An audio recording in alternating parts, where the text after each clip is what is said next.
I think script का जो subject है वो बहुत मुझे भाया कि दो ऐसे व्यक्ति हैं जो दो रिलीजन को बिलोंग करते हैं और उनके जो दल है जहाँ पर वो काम करते हैं या अटैच्ड हैं वो उन्हें ब्रेन वॉश करते हैं, मिसगाइड करते हैं कि आप सुसाइड बॉम्बर बन जाओ, और फिर एक मिशन पे निकल पड़ते ही और उस मिशन के लिए उन्हें दूसरे धर्म का अपनाना पड़ता है और उसको अपनाकर जब वो मिशन पे निकलते हैं then it's a journey of realization in a fun and कोकी way. That's what I like about the actually. ये सुसाइड बॉम्बर्स जब बॉम्ब लेने जाते हैं तो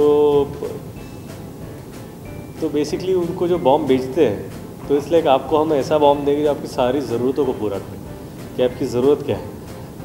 एंड सुसाइड बॉम्बर इन सटाया वे ऐसा होता है कि अगर कमज़ोर बॉम्ब लो तो सिर्फ हाथ पैर जाएंगे आपके. आप जो मोक्ष चाहते हो वो आपको प्राप्त नहीं होगा. कि आप जिस मंजिल पर पहुंचना चाहते हो वो आपको नहीं मिलेगी.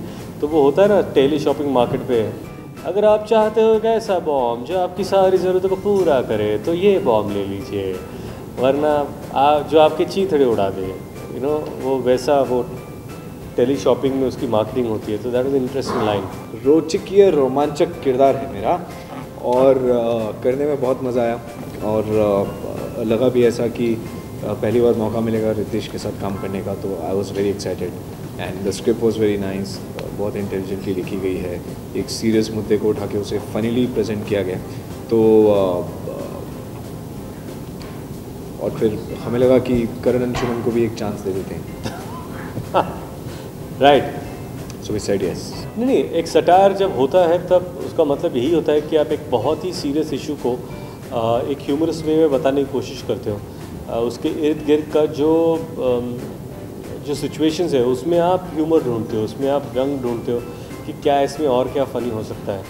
क्या एक आदमी जो सुसाइड बॉम्बर बनने जा रहा है जब वो बॉम्ब खरीदने जाएगा तो उसमें क्या हो सकता है. जैसे ये चाइनीज़ आदमी के पास जाते बोलता है मुझे बॉम्ब चाहिए, तो बोलते टेस्ट सैंपल मिलेगा टेस्टिंग के लिए. तो वो बोलते यही फटोगे कि बाहर. और वो बोलते कि सैम्पलिंग कैसे करोगे, साड़ी खरीदने थोड़ी आए हो. तो बात तो सही है ना. तो that is interesting part. I actually ये जो कच्चे में वो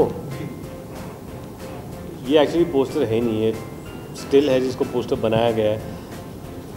I was really against this poster but अभी पता चला कि सबसे ज़्यादा यही ट्रेंड हो रहा है पोस्टर में. तो यही सही. ये एक्चुअली एक इमिग्रेशन का सीन है जहाँ पर ये दोनों किरदार पहली बार पोलैंड जाते हैं. वहाँ इनकी मुलाकात भी पहली बार होती है और एक हिंदू है एक मुस्लिम है. और हिंदू को बोलते हैं अब आगे चले जाओ, मुस्लिम को बोलते हैं नहीं तुम्हारी चेकिंग होगी. तो दूसरा बहुत अपसेट हो जाता है क्योंकि बेसिकली वो मुस्लिम है.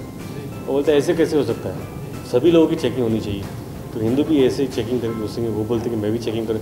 इवेंचुअली सब जब कपड़े उतारते हैं द आइडिया बीइंग के deep down everyone is the same. कि जब सब रूप उतर जाते हैं अंदर कच्छे तो सेम ही पहने. That is the sub text.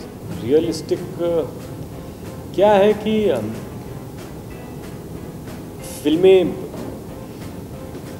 Entertainment के लिए होती है. You should go and gate entertain. वो सब्जेक्ट आपको एक्साइट करना चाहिए एज एन ऑडियंस ऑल्सो. कि थ्रिलर हो, हॉरर हो, कॉमेडी हो, एक्शन फिल्म हो. आपको अगर जब कोई प्रोमो एक्साइट करता है तो आप जाकर देखते हो.